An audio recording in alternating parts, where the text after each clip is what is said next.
ಅನರ್ಹ BPL card ರದ್ದಾದ್ರೆ Gruhalakshmi ಹಣ ಬರಲ್ಲ. ಬಿಪಿಎಲ್ ಕಾರ್ಡ್ ಇದ್ರೆ ಮಾತ್ರ ಗೃಹಲಕ್ಷ್ಮಿ ಹಣ ಬರೋದಂತೆ. ಇವೆಲ್ಲ ಗೊಂದಲಗಳಿಗೆ ಸ್ವತಃ ಮಹಿಳಾ ಮತ್ತು ಮಕ್ಕಳ ಸಚಿವೆ ಲಕ್ಷ್ಮಿ ಹೆಬ್ಬಾಳ್ಕರ್ ಸ್ಪಷ್ಟನೆ ನೀಡಿದ್ದಾರೆ. ಗ್ಯಾರಂಟಿ ಗ್ಯಾರಂಟಿ ಗ್ಯಾರಂಟಿ, ಇದು ಗ್ಯಾರಂಟಿ ನ್ಯೂಸ್. ಸುದ್ದಿ ಖಚಿತ, ನ್ಯಾಯ ನಿಶ್ಚಿತ. ನಾನು ಚಂದನ. ಅನರ್ಹ ಬಿಪಿಎಲ್ ಕಾರ್ಡ್ ರದ್ದಾದ್ರೆ ಗೃಹಲಕ್ಷ್ಮಿ ಹಣ ಬರಲ್ವಾ? ಬಿಪಿಎಲ್ ಕಾರ್ಡ್ ಇದ್ರೆ ಮಾತ್ರ ಗೃಹಲಕ್ಷ್ಮಿ ಹಣ ಬರೋದಂತೆ. ಗ್ಯಾರಂಟಿ ಯೋಜನೆಯ ಗೃಹಲಕ್ಷ್ಮಿ ಹಣ ಬರುತ್ತೋ ಬರಲ್ವೋ ಅನ್ನೋ ಗೊಂದಲಗಳು ಈಗಾಗಲೇ ರಾಜ್ಯದಲ್ಲಿ ಸಾಕಷ್ಟು ಚರ್ಚೆಗೆ ಗ್ರಾಸವಾಗಿದೆ. ಇವೆಲ್ಲ ಗೊಂದಲಗಳಿಗೆ ಸ್ವತಃ ಸಚಿವೆ ಲಕ್ಷ್ಮಿ ಹೆಬ್ಬಾಳ್ಕರ್ ಸ್ಪಷ್ಟನೆ ನೀಡಿದ್ದಾರೆ. ನೋಡ್ಕೊಂಡು ಬರೋಣ ಬನ್ನಿ. ಕರ್ನಾಟಕದಲ್ಲಿ ಸುಮಾರು 11 ಲಕ್ಷ ಅನರ್ಹ ಬಿಪಿಎಲ್ ಕಾರ್ಡ್ ರದ್ದು ಮಾಡಲಾಗುತ್ತೆ ಎಂದು ಸಿಎಂ ಸಿದ್ದರಾಮಯ್ಯ ಹೇಳಿದರು.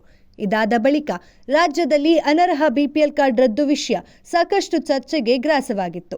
ಅನರ್ಹ ಬಿಪಿಎಲ್ ಕಾರ್ಡ್ ಎಪಿಎಲ್ ಕಾರ್ಡ್ ಆಗಿ ವರ್ಗಾವಣೆ ಮಾಡಲಾಗ್ತಿದೆ ಎಂದು ಸಿಎಂ ಸಿದ್ದರಾಮಯ್ಯ ಸ್ಪಷ್ಟನೆ ಸಹ ನೀಡಿದರು.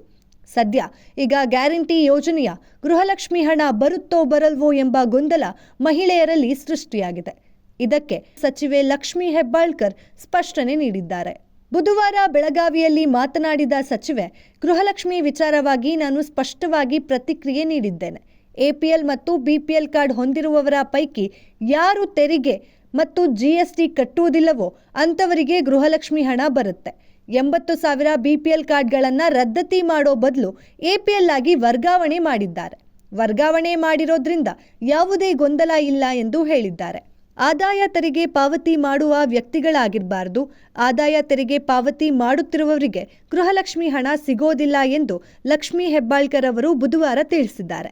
ಗೃಹಲಕ್ಷ್ಮಿ ಹಣದ ವಿಚಾರದಲ್ಲಿ ಎಪಿಎಲ್ ಹಾಗೂ ಬಿಪಿಎಲ್ ಕಾರ್ಡ್ ಅನ್ನೋ ವಿಚಾರ ಲೆಕ್ಕಕ್ಕೆ ಬರೋದಿಲ್ಲ. ಆದಾಯ ತೆರಿಗೆ ಪಾವತಿ ಮಾಡುವವರು ಆಗಿರಬಾರದು ಎನ್ನುವ ನಿಯಮವಿದೆ ಎಂದು ತಿಳಿಸಿದ್ದಾರೆ. ಯಾರು ಜಿಎಸ್ಟಿ ಹಾಗೂ ಟ್ಯಾಕ್ಸ್ ಅನ್ನ ಕಟ್ಟುತ್ತಿಲ್ಲವೋ ಅಂತಹವರಿಗೆ ಗೃಹಲಕ್ಷ್ಮಿ ಹಣ ಬರುತ್ತೆ. ಅದು ಎಪಿಎಲ್ ಕಾರ್ಡ್ ಆಗಿರಲಿ ಬಿಪಿಎಲ್ ಕಾರ್ಡ್ ಆಗಿರಲಿ, ಮನೆ ಯಜಮಾನಿಗೆ 2,000 ರೂಪಾಯಿ ಹೋಗುತ್ತೆ ಎಂದು ಲಕ್ಷ್ಮಿ ಹೆಬ್ಬಾಳ್ಕರ್ ತಿಳಿಸಿದ್ದಾರೆ. ಎಪಿಎಲ್ ಕಾರ್ಡ್ ಇದ್ದವರಿಗೂ ಗೃಹಲಕ್ಷ್ಮಿ ಹಣ ಬರುತ್ತೆ. ಈ ಬಗ್ಗೆ ಯಾರಿಗೂ ಗೊಂದಲ ಬೇಡ ಎಂದು ಮಹಿಳಾ ಮತ್ತು ಮಕ್ಕಳ ಕಲ್ಯಾಣ ಅಭಿವೃದ್ಧಿ ಇಲಾಖೆ ಸಚಿವೆ ಲಕ್ಷ್ಮಿ ಹೆಬ್ಬಾಳ್ಕರ್ ಸ್ಪಷ್ಟನೆಯನ್ನ ನೀಡಿದ್ದಾರೆ. ಗೃಹಲಕ್ಷ್ಮಿ ಯೋಜನೆ ಸ್ಪಷ್ಟವಾಗಿ ನಾನು 1,000 ಕಾಡಿ ನಿಮ್ಮ ಮುಖಾಂತರನೇ ನಾನು ಸ್ಪಷ್ಟಪಡಿಸಿದ್ದೀನಿ. ಯಾರು ಬಿ ಪಿ ಎಲ್ ಮತ್ತು ಎ ಪಿ ಎಲ್ ಹೊಂದಿರ್ತಾರೋ ಮತ್ತು ಯಾರು ಇನ್ಕಮ್ ಟ್ಯಾಕ್ಸ್ ಮತ್ತು ಜಿ ಎಸ್ ಟಿ ಕಟ್ಟೋದಿಲ್ವೋ ಅಂಥವ್ರಿಗೆ ನಾವು ಗೃಹಲಕ್ಷ್ಮಿಯನ್ನು ಕೊಡ್ತೀವಿ ಅಂತ. ಇವತ್ತು ಬಿ ಪಿ ಎಲ್ ಕಾರ್ಡು ರದ್ದತಿಗಿನ್ನೂ ಬಿ ಪಿ ಎಲ್ನಲ್ಲಿರುವಂಥ 80,000 ಬಿ ಪಿ ಎಲ್ ಕಾರ್ಡನ್ನು ಎ ಪಿ ಎಲ್ಗೆ ಟ್ರಾನ್ಸ್ಫರ್ ಮಾಡಿದ್ದಾರೆ.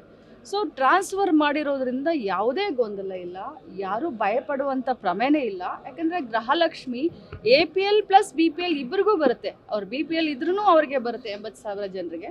ಆ 80,000 ಎ ಪಿ ಎಲ್ಗೆ ಬಂದರೂ ಅವ್ರಿಗೆ ಬರುತ್ತೆ. ಸೊ ಸ್ಪಷ್ಟವಾಗಿ ಹೇಳ್ತೀನಿ, ಯಾರು ಜಿ ಎಸ್ ಟಿ ಮತ್ತು ಇನ್ಕಮ್ ಟ್ಯಾಕ್ಸ್ ಕಟ್ಟೋಲ್ಲ ಅವ್ರಿಗೆ ಬರೋದಿಲ್ಲ. ಸಚಿವೆ ಲಕ್ಷ್ಮಿ ಹೆಬ್ಬಾಳ್ಕರ್ ಗ್ಯಾರಂಟಿ ಯೋಜನೆಯ ಗೃಹಲಕ್ಷ್ಮಿ ಹಣ ಬರುತ್ತೋ ಬರಲ್ವೋ ಅನ್ನೋದ್ರ ಬಗ್ಗೆ ಸ್ಪಷ್ಟನೆ ನೀಡಿದ್ದಾರೆ. ಅನರ್ಹ ಬಿಪಿಎಲ್ ಕಾರ್ಡ್ಗಳನ್ನು ಎಪಿಎಲ್ ಕಾರ್ಡ್ಗಳನ್ನಾಗಿ ಬದಲಾಯಿಸಲಾಗಿದ್ದು, ನಿಮ್ಮ ಬಳಿ ಬಿಪಿಎಲ್ ಅಥವಾ ಎಪಿಎಲ್ ಕಾರ್ಡ್ ಯಾವುದಿದ್ರೂ ನಿಮಗೆ ಗೃಹಲಕ್ಷ್ಮಿ ಹಣ ಬರುತ್ತೆ. ನೀವೇನಾದರೂ ತೆರಿಗೆ ಅಂದರೆ ಟ್ಯಾಕ್ಸ್ ಕಟ್ಟುತ್ತಿದ್ರೆ ಮಾತ್ರ ನಿಮಗೆ ಗೃಹಲಕ್ಷ್ಮಿ ಹಣ ಬರಲ್ಲ ಎಂದು ಸ್ಪಷ್ಟನೆ ನೀಡಿದ್ದಾರೆ. ಇದೇ ಹೊತ್ತಿನ ಸ್ಪೆಷಲ್ ಸ್ಟೋರಿ. ನೋಡ್ತಾ ಇರಿ ಗ್ಯಾರಂಟಿ ನ್ಯೂಸ್. ಗ್ಯಾರಂಟಿ ನ್ಯೂಸ್, ಸುದ್ದಿ ಖಚಿತ, ನ್ಯಾಯ ನಿಶ್ಚಿತ.